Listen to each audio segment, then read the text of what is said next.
Thanks a lot. Welcome everyone. Thanks for joining. My name is André Hofmann. I'm a regulatory lawyer at Linklaters. I advise on all aspects of regulatory law, among others, payment services, e-money, digitalization, and everything with crypto. I'll be giving you a regulatory perspective on the digital euro today, and I hope you all appreciate the fact that in this desk slot after lunch you will be listening to something as exciting as a legal presentation. So this is the agenda. A quick look at the characterization of the digital euro, the payment infrastructure, online, offline, the functions, some of the regulatory frameworks that apply, and then a quick look at the future landscape of payment means. So if you look at this, the digital euro has legal tender status, means mandatory exception, discharging effect, and fulfillment at full nominal value. That is important because it is the entry point for the applicability of the existing regulatory frameworks. They all revolve around money transfers, and as the proposal explicitly says, you have the application of the Payment Services Directive, the Money Transfer Regulation, AML, and so forth. So that's your entry point. This is legal tender. The digital euro is not a deposit. It's a direct liability against the ECB or the national central banks. It's a liability on the ECB's balance sheet. The ECB should be liable for settlement errors, and that also means that safeguarding through deposit protection schemes will not be necessary because this is not commercial bank money. That also means that the banks will be able or will need to be able to differentiate in their systems between holdings in digital euro and holdings in commercial bank money. So all your reporting requirements, reporting to the deposit protection scheme, that must be the differentiation because the digital euro should not be among it. The digital euro is also not e-money. If you look at the definition in the e-money directive, it appears that it is because all the requirements are met. It's electronically stored. It's a monetary value represented by a claim. It's issued on receipt of funds, and there is third-party acceptance. So the definition is there, but it is not e-money because central banks are excluded from the e-money directive if they act in their capacity as monetary authorities, and that's what the ECB is doing here. So in our view, it cannot be e-money. If you look at the differences between the online and offline function, you have the online payment function as a centralized system managed and operated by the ECB. The PSP are the gatekeepers and the intermediaries, just like today. You will have an account-based system. You will have transfers based on payment orders vis-à-vis your payment service provider, and you will have instant settlement, and the instant settlement should be the final settlement once it's recorded in the infrastructure at the Eurosystem. In contrast, the offline payment function, you will see it's a decentralized system via offline storage devices, your plastic card, your smartphones, your wearables, you name it. It's peer-to-peer transactions. It's a value-based system. The transfer happens through proximity, NFC or QR codes. And there's also an instant settlement, but the final settlement, as we understand, will be happening upon updating the records when the transaction list is being reset, and for that you need to be online again. And as you know, in the proposal, there is a suggestion that after a certain sequence of payments, you could have to go back online to reset the transaction list. If you look at this slide, we have tried to visualize the account structure as we understand it. You have at the bottom your payment user, the customer, transacting or acting towards the PSP. So just like today, you have the account agreements, you have a commercial bank money account, and you have a digital euro account, that's what the account agreements will govern. And you have a direct claim against your PSP in relation to your commercial bank money account. In contrast, there is no such direct claim in relation to the digital euro. Instead, that claim is directly against the ECB. And if you look on the ECB level, excuse me, the PSPs should still have their normal central bank accounts, but there should be a separate account, a dedicated account for the digital euros, and it should be differentiating between online and offline. So the volume of the digital euros circulating online and offline. If you look at this, I've said we will talk about applicability, regulatory frameworks. So looking at PSD2, similar to the e-money directive, the ECB issues digital euros in its capacity as a monetary authority. So in the relationship between the ECB and the PSP, that shouldn't be governed by PSD2. And I've said before, there is no contractual relationship between the ECB and the digital euro user. That's explicitly mentioned in the proposal. In contrast, the PSD applies to the digital euro payment transaction. You can see the definition is quite neutral, so that should be covered, which should mean that from your payment service user or customer perspective, in your relationship with your PSP, it should be everything just like we know today, just like we have it today. Normal relationship, normal contracts, so account agreements, payment order, the initiation, the authentication, strong customer authentication, liability, that should all be there just like today. So that should be more or less, or generally speaking, business as usual.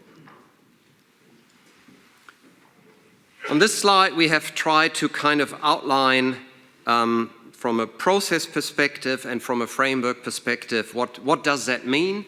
You have the PSP of the payer, you fund your your digital euro account, through your commercial bank money account as an example. We all know you also can fund it through cash.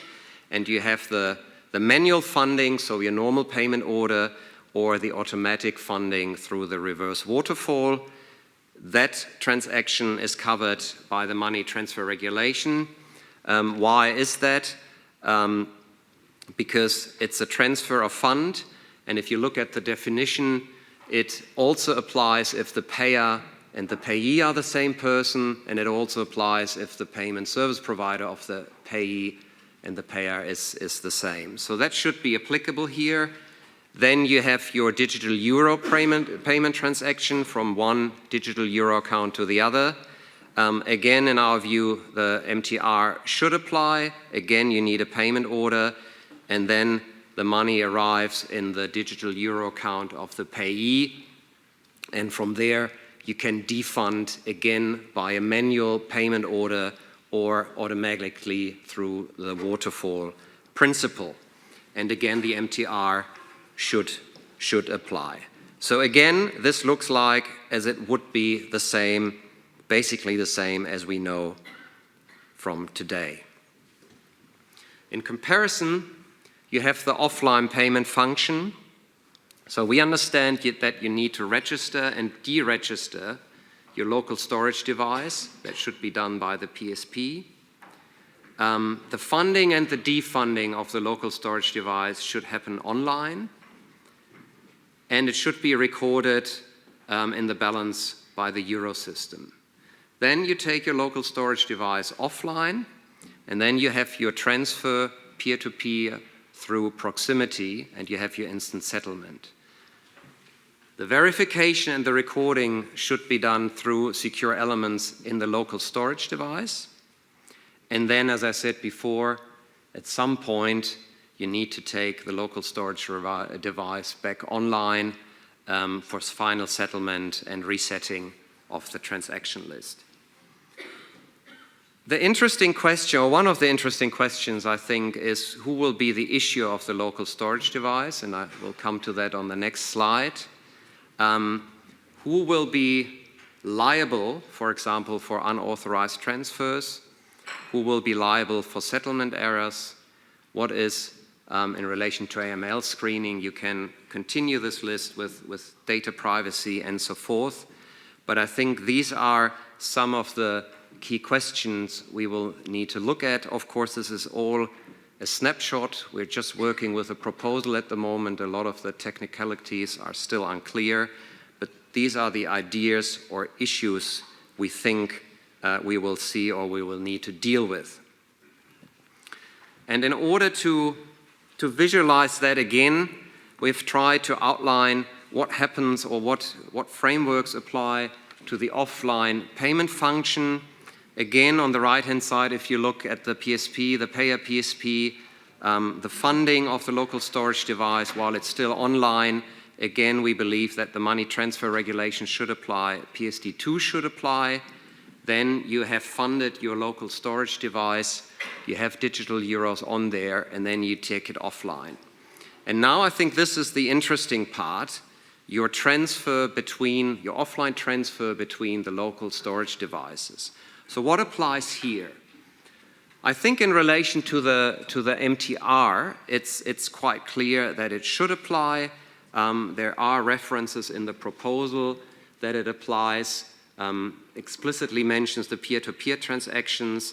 There are certain exceptions from the MTR. If you look at Article 34 and Article 37, that's where you find the limits on data that should be collected. That's the discussions that you all know, trying to get as close to cash transactions as possible, anonymity. So that's, I think, in relation to MTR, what shall be achieved here.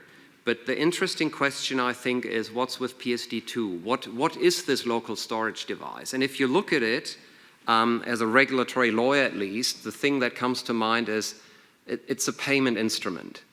And if you look at the annex of the proposal, you'll see that there is reference to a digital euro payment instrument there in relation to the digital euro payment services. In relation to the basic digital euro payment services, interestingly enough, it's a slightly different term is used. It's electronic payment instrument. And interestingly enough, again, the proposal itself doesn't have a definition. It refers to payment instruments. So if you look at that and if you take that term, the payment instrument is defined in PSD2, and it's a personalized device and or set of procedures agreed between the payment service user and the payment service provider and used in order to initiate a payment order. So if that's our payment instrument, it's interesting that in a lot of articles you read that in your offline transfer, the PSP is not involved. And that's interesting because if by definition this is a payment instrument and you issue a payment order, who do you issue it to if there's no involvement by the PSP? So does that mean that by design it cannot be a payment instrument? I don't think that would be right, because what else would the proposal refer to? Explicitly, as I said, they mentioned the peer-to-peer transaction. So I don't think that can be right. So if we assume for a moment it is a payment instrument, then we would be back into the normal PSD2 environment. But it would mean, or it should mean, that to some extent the PSP is involved. So what happens then if the local storage device is not issued by the PSP but by the ECB? The proposal clearly says the ECB has also the right to provide payment infrastructure. If this right extends to this instrument, what if the ECB issues it? We have said before the ECB is excluded from e-money directive, from the payment service directive, if it acts in its capacity as a monetary authority. So does that mean there is no regulation here? And that would mean that there is not a level playing field if you use a device issued by the ECB or by your PSB. I don't think that's true, because if the ECB would issue a local storage device, I think they would not do that in their capacity as a monetary authority, but in a capacity as a service provider. So that would bring it back into the regulatory framework, and then you would have your level playing field, at least at first sight. But, and that's something I haven't gotten my head around yet, if you remember the definition I just read to you, it includes a set of procedures agreed between the payment service user and the payment service provider. And we have heard before that in relation to the digital euro, there is no contractual relationship between the ECB and the payment service user. So how can that definition then apply to a payment instrument issued by the ECB? So that's something I'm not quite sure about. And does that mean, maybe to say, or to voice a provocative thesis here, does that mean that by definition the ECB could not issue a local storage device? So that's something I think that will be very interesting to see how that evolves in the future. And that brings me to the last slide. Future landscape of payment means we will have, going forward, we will have fiat in the form of cash. We will have fiat in the form of commercial bank money. We will have fiat on DLT. We will have the digital euro offline and online. We will have e-money. We will have stablecoin. And we have the e-money token as well as the cryptocurrencies. And from a regulatory or legal perspective, of course, one of the very interesting questions is how do they all differentiate? What do you need to do contractually or technically to move from one to the other? As you all know, one of the current issues at the moment, at least that's something we advise on, is the distinction between fiat on DLT and an e-money token. What needs to be done contractually, technically, to either go into the one sphere or into the next sphere. So that will keep us very, very busy. Lawyers love uncertainty. So with that, I'll finish my presentation and hope you have a nice afternoon. Thank you.